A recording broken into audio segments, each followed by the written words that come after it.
Hello दोस्तों, स्वागत है हमारे चैनल पर।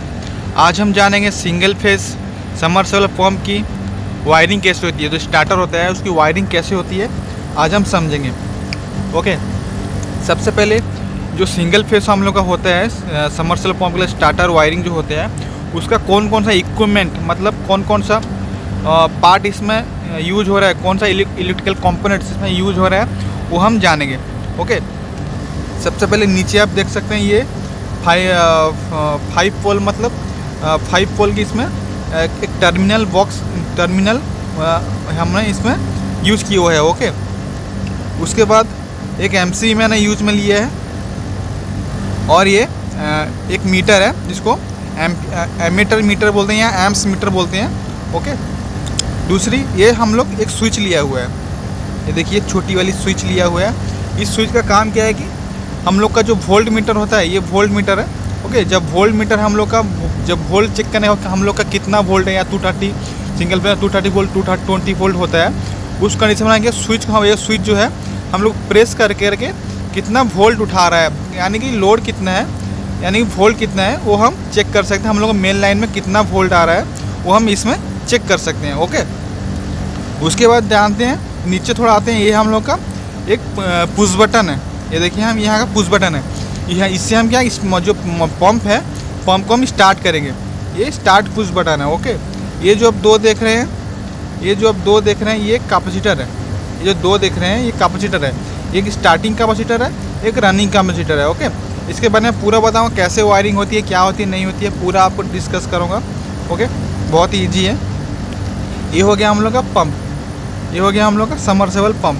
ठीक है, चलिए अब वायरिंग के ऊपर बढ़ते हैं, इसकी वायरिंग कैसे होती है समझते हैं। हम शुरू से ही शुरू करते हैं। देखिए जो सिंगल फेस की पंप है इसको चलाने का हम लोग क्या चाहिए, एक फेस वायर चाहिए, एक न्यूट्रल चाहिए। ओके, अब इसकी वायरिंग समझ लेते हैं हम। देखिए इसकी वायरिंग समझ लेते हैं। सबसे पहले हम लोग क्या करेंगे, एक फेस वायर को क्या करेंगे यहाँ से लेके एक एमसीबी में हम कनेक्ट कर इनपुट में एमसीबी इनपुट में हम लोग कनेक्ट कर देंगे। उसके बाद क्या करेंगे, ये एमसीबी के आउटपुट से ऐसे एमसीबी का आउटपुट से एक एम्प्स मीटर में हम लोग एक वायर ऐसे कनेक्ट कर देंगे। ओके, देख सकते हैं मैं क्या कर रहा हूँ, एरो मार्क यहाँ पे दिया हूँ, आप देख सकते हैं। आपको समझने के लिए एरो मार्क भी दिया हूँ कि आप ये आसानी हो समझने में। ठीक है ना। देखिए एमसी के आउटपुट में क्या करेंगे, एक एम्पियर मीटर में यहाँ पे कनेक्ट कर देंगे, उसके एक टर्मिनल में कनेक्ट कर देंगे। ओके, उसके बाद क्या करेंगे, जो एमसीबी का आउटपुट है ये एमसी का जो आउटपुट है ये आउटपुट से और एक वायर निकाल के यहाँ पे ये स्विच में एक टर्मिनल पे कनेक्ट कर देंगे, स्विच के एक टर्मिनल में कनेक्ट कर देंगे। और स्विच के इनपुट से क्या गया, एमसीबी का इनपुट कनेक्ट हो गया ना, सॉरी एमसीबी का आउटपुट स्विच के इनपुट में कनेक्ट हो गया।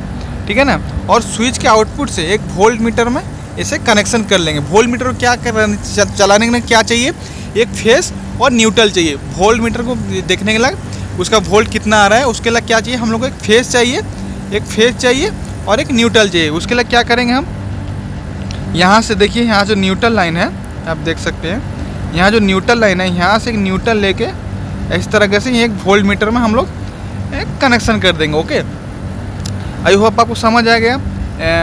एम्पियर का एक वायरिंग समझ आ गया, ये वोल्ट का वायरिंग समझ आ गया, और ये स्विच जो होता है स्विच का वायरिंग समझ आ गया कि स्विच जो होता है कहाँ पे यूज लेते हैं, जब हमको वोल्ट चेक करना है हम लोग का लाइन में कितना वोल्ट है।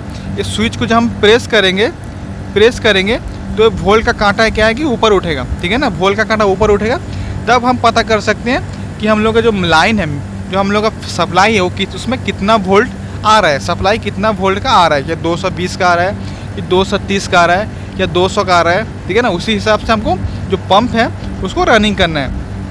ठीक है ना। उसके बाद हम क्या करते हैं, एक पुश बटन की जो स्टार्ट पुश उसकी वायरिंग समझते हैं, ये कैपेसिटर की वायरिंग समझते हैं। ठीक है ना, स्टार्टिंग कैपेसिटर की और रनिंग कैपेसिटर की हम लोग वायरिंग समझते हैं। सबसे पहले हम ये जो पुश बटन है उसकी वायरिंग हम समझ लेते हैं। ठीक है, देखिए सबसे पहले हम लोग एक टर्मिनल हम लोग खाली छोड़ा था।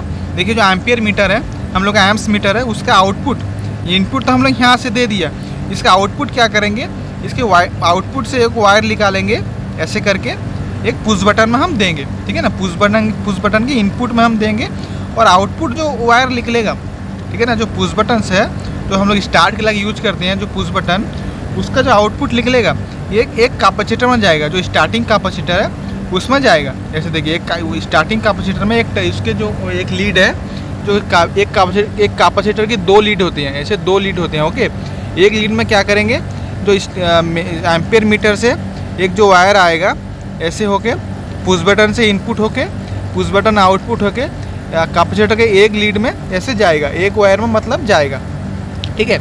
उसका जो आउटपुट है, जो स्टार्टिंग कैपेसिटर आउटपुट है और रनिंग कैपेसिटर का एक लीड होता है, उसको हम लोग क्या करेंगे, लूप कर देंगे, ठीक है ना। उसको लूप कर देंगे। उसको जो लूप करेंगे उसके बाद क्या होगा, उससे उस लूप से एक वायर निकाल के हम लोग ऐसे करके एक वायर निकाल के स्टार्टिंग जो टर्मिनल है उसमें हम दे देंगे, ठीक है ना। देखिए आप और एक बार आपको समझा देता हूँ। देखिए स्टार्टिंग पुट बटन से ऐसे होके वायर जाएगी, एक उसके आउटपुट से वायर जाएगी कहाँ, स्टार्टिंग कैपेसिटर के एक लीड में जाएगी। ओके, दूसरी लीड क्या करेंगे, स्टार्टिंग कैपेसिटर की दूसरी लीड और रनिंग कैपेसिटर की एक लीड क्या करेंगे, वापस में लूप कर देंगे, वापस में जॉइंट कर देंगे, ठीक है ना। उस जॉइंट से क्या करेंगे, एक वायर निकाल के क्या करेंगे, ये जो स्टार्टिंग टर्मिनल है उसमें हम कनेक्शन कर देंगे। अब क्यों करना है, कैसे करना है, मैं आपको पूरी बताऊंगा, आप घबराइए मत, बहुत ही ईजी है, समझना बहुत ईजी है। ओके, उसके बाद क्या करेंगे, जो स्टार्टिंग कैपेसिटर की वायरिंग हम समझ गए और रनिंग कैपेसिटर की वायरिंग हम समझते हैं। ओके, देखिए रनिंग कैपेसिटर की एक वायर तो हम लोग यूज कर लिए हैं, ये जो दूसरी वायर बची है उसका हम क्या करेंगे,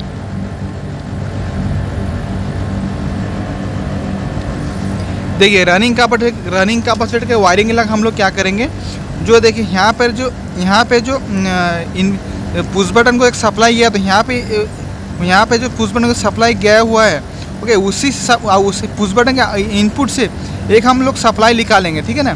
देखिए यहाँ से आप देख सकते हैं, यहाँ पे कनेक्शन लिया हुआ है। ओके, यहाँ से एक सप्लाई निकालेंगे, कहाँ के लग, ये जो रनिंग कैपेसिटर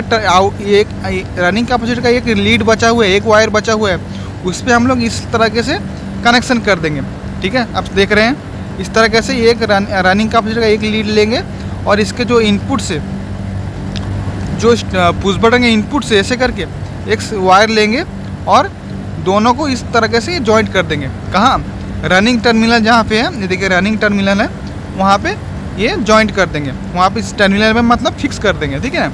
ये जो अब एस लिख रहा है ये हो गया स्टार्टिंग आपका, ये जो आर लिख रहा है ये हो गया रनिंग आपका, ये जो लिख रहा है ये कॉमन, ये यहाँ पर न्यूट्रल जाएगा।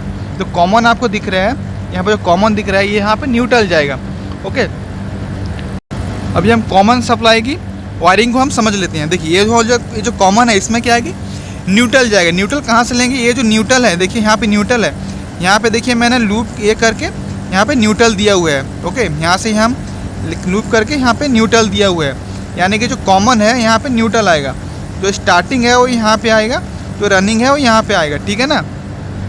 आई होप आपको समझ हो गया होगा कि सिंगल फेज स्टार्टर की समरसेबल पंप की वायरिंग कैसे होती है। अभी आपको समझाता हूँ कि स्टार्टिंग कैपेसिटर कहाँ पे लगता है और रनिंग कैपेसिटर कहाँ पे लगता है, या कैसे पता करें, आपको मैं समझाता हूँ।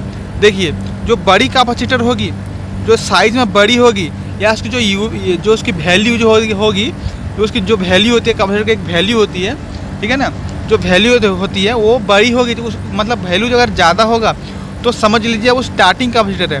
तो स्टार्टिंग में हम लोग यूज कर सकते हैं, पंप होता है उसकी स्टार्टिंग में यूज कर सकते हैं, ठीक है ना। जो छोटी कैपेसिटर जिसको रनिंग कैपेसिटर बोलते हैं उसकी वैल्यू कम होगी। ओके, अब आपके मन में डाउट होगा तो स्टार्टिंग कैपेसिटर क्यों यूज़ करते हैं। देखिए जो पंप होता है उसको रनिंग करने के लिए टॉर्क चाहिए, ठीक है ना, पावर चाहिए, उसको घुमाने के लिए पावर जरूरत है, इसलिए हम लोग स्टार्टिंग कैपेसिटर यूज करते हैं, ठीक है। जो पंप होता है, अगर रनिंग कैपेसिटर आप रनिंग करेंगे तो रनिंग नहीं होगा, क्योंकि जो रनिंग कैपेसिटर छोटी होती है।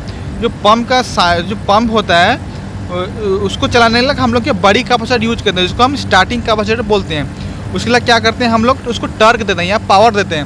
ओके, अब जैसे ही एमसीबी का सप्लाई ऑन करते हो, आप स्टार्टिंग कैसे होगा आपको मैं समझाता हूँ। आपको स्टार्टिंग कैसे पर ईजी तरीके से समझा देता हूँ कैसे स्टार्टिंग होगा। आप बिल्कुल मत घबराइए। ओके, जैसे ही आप एमसीबी को ऑन करेंगे, ओके, जो सप्लाई होगा ऐसे फ्लो होके, देखिए ऐसे फ्लो होके ये एम्पेयर मीटर में शो करके कितना एम्पेयर उठा रहा है। ओके ना, जब पंप ऑन होगा, जब पंप ऑन होगा तो यहाँ पे कितना एम्पेयर पंप उठा रहा है ये आपके एम्पेयर मीटर में, ये आपको जो गेज है उसमें शो करेगा। ओके, तो यहाँ से देखिए, यहाँ से पावर फ्लो होगा। देखिए यहाँ से पावर फ्लो होगा कहाँ, पुश बटन पे आएगा।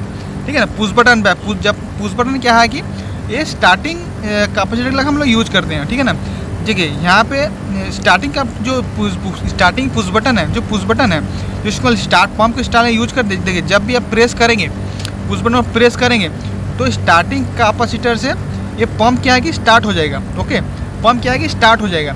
अगर आप पुश बटन को छोड़ते हैं, ओके ना, जब छोड़ते हैं तो उस कंडीशन में पंप जो है स्टॉप नहीं होगा, वो क्या है कि रनिंग हो जाएगा।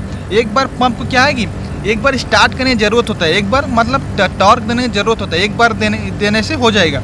एक बार दे दिया, उसके बाद पुश बटन को छोड़ दिया, आपका पंप जो है वो स्टॉप नहीं होगा। उस कंडीशन से क्या है कि जो रनिंग कैपेसिटर है उस कंडीशन में रनिंग कैपेसिटर से ये पंप क्या है कि कंटिन्यू रनिंग होता रहेगा।